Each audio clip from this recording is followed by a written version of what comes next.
I'd like to thank Victoria Sheehan and the AASHTO members for inviting me to address you virtually here this morning. I guess that's the new lay of the land, and we're working hard to try to make sure we get good communication with everybody. This is a very important year for everybody who is connected with highways and transportation.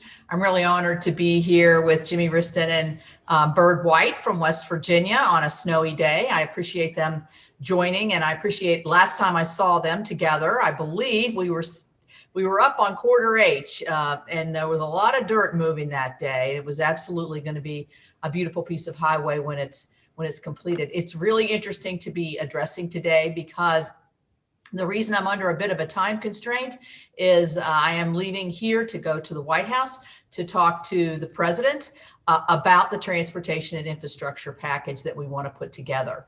So obviously they're thinking a lot about it at the White House. I'm the ranking member now, which means the lead Republican on the EPW committee, which is sort of the lead committee that leads on the transportation issues. And Senator Carper, who is the chair of that committee, is going with me, along with Senator Inhofe and Senator Cardin, who are the chair and subcommittee chairs and ranking member. So I would know a lot more afterwards, I hope, but what my message to them is the message I want to send to you today.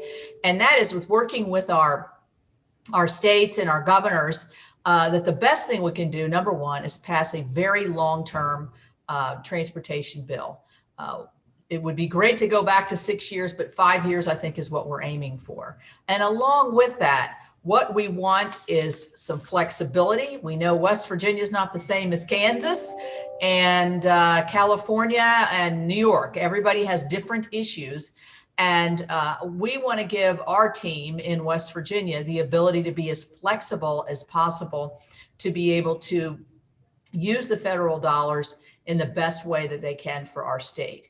And I think by saying flexibility, where I think this is going to become important, because I'm going to make a press for keeping the state formula plans, upping those allotments in our state formulas, more money in our state formulas. But let's not handcuff certain percentages of that state formula. It has to be for certain things at certain time that may not benefit or be the right fit for our particular states. And I know we've done some of that in the past, but I think the flexibility aspect of a highway bill is really, really critical. We've done in the committee, we are going to be having a hearing when we come back after around the 20th or so of February, where we will be doing our first public hearing of what do we want to see in the program. And I'll just remind everybody, last year we passed a bill out of the Senate EPW committee 21-0. Pretty unheard of to go 21-0 on anything where we didn't have at least some opposition from one particular member or a party at the same time. And I think the reason we did that is because we came together and decided how important this is for jobs, for infrastructure, for moving goods and people safely in and through our states. And so we had some ease of some regulatory ease on there to make more sense to have one federal decision. So you have one principal agency that's in charge. Some of the other easing, such as preemptive permitting, where if you're putting a bridge back in the same place, maybe you don't have to jump through 35,000 hoops and spend 5 years getting all the permitting when you've had it permitted there previously. And the other thing that we did, which was the first time ever, is we have a section in there on climate. Obviously, President Biden is very committed to this. So I feel good that we have the bones of the bill in place to begin to address the climate issue. What that includes are electric vehicle charging stations, sustainability on materials and construction, to make sure that we're merging the environment with the very tough demands of constructing in certain areas. Senator Carper and I have a great relationship. He was actually born in Beckley and in Raleigh County, but he's a long time, obviously former governor and resident of Delaware. It's a good thing he's from Delaware because somebody else over in the White House is from Delaware. That's always helpful. I think that while we're looking at this, we'll probably look at one of the issues that are important to me is expanding our broadband and how we can meld that into our transportation bill so that we can deploy to those areas that don't have it, and that we can also use those transportation dollars to maybe have dual purpose in some cases, if it's okay. I mean, I know Facebook's putting line through right by our highway right-of-ways right now, and it's going very smoothly. So I'm very excited. Obviously, if I look at West Virginia priorities, Corridor H is up at the top. For those of you who don't know Corridor H, it's, as I said earlier, it's a beautiful piece of highway. It's the last of the Appalachian Regional Highway system that was put together in the 60s. It will open up a part of our state that has economic challenges, has great tourism. We now have the new Virgin Hyperloop certification center going up in near Corridor H. So as all of you know, a well-placed, beautiful, modern highway going through a sort of deserted part of your states wherever can really spur growth and help those communities. So we look forward to that. Lastly, I'll just say that one of the areas that I have particular interest in, and it's because the folks sitting in here with me today, is our bridges.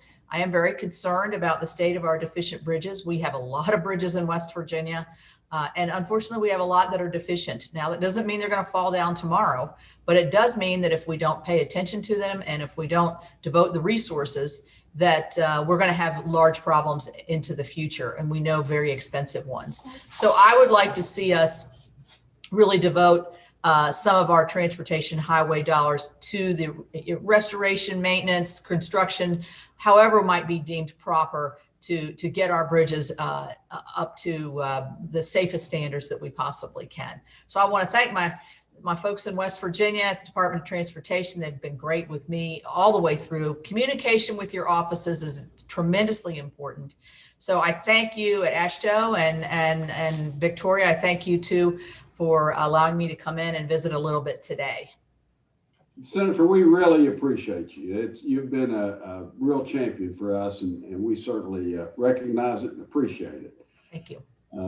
And we do have a great relationship with you and your staff, but how would you recommend that we go about reaching other members of the committee, or how would other members of AASHTO reach the committee members? You know, I think the best way, Bert, is to keep that communication all through the year.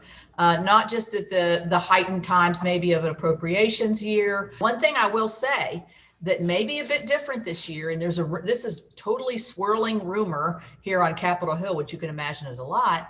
There may be some opportunities for earmarking it as we move forward. It seems as though the House side is going to start looking at earmarks again. So put that in the back of your brain, everybody, because what that means is these projects that are ready to go, we need to have them front and center on your congressman or your senator's desk. How do you feel the new surface transportation bill will affect us directly in regard to many of the things you talked about with the flexibility and our focus that's going to have to be on our bridges? You need to know to plan projects 2 and 3 and 4 years and 10 years in advance, what your income flow is going to be and what it's going to look like. And certainty for a long-term bill is something that can't be undersold. And the obvious best place to put broadband is in our right of way.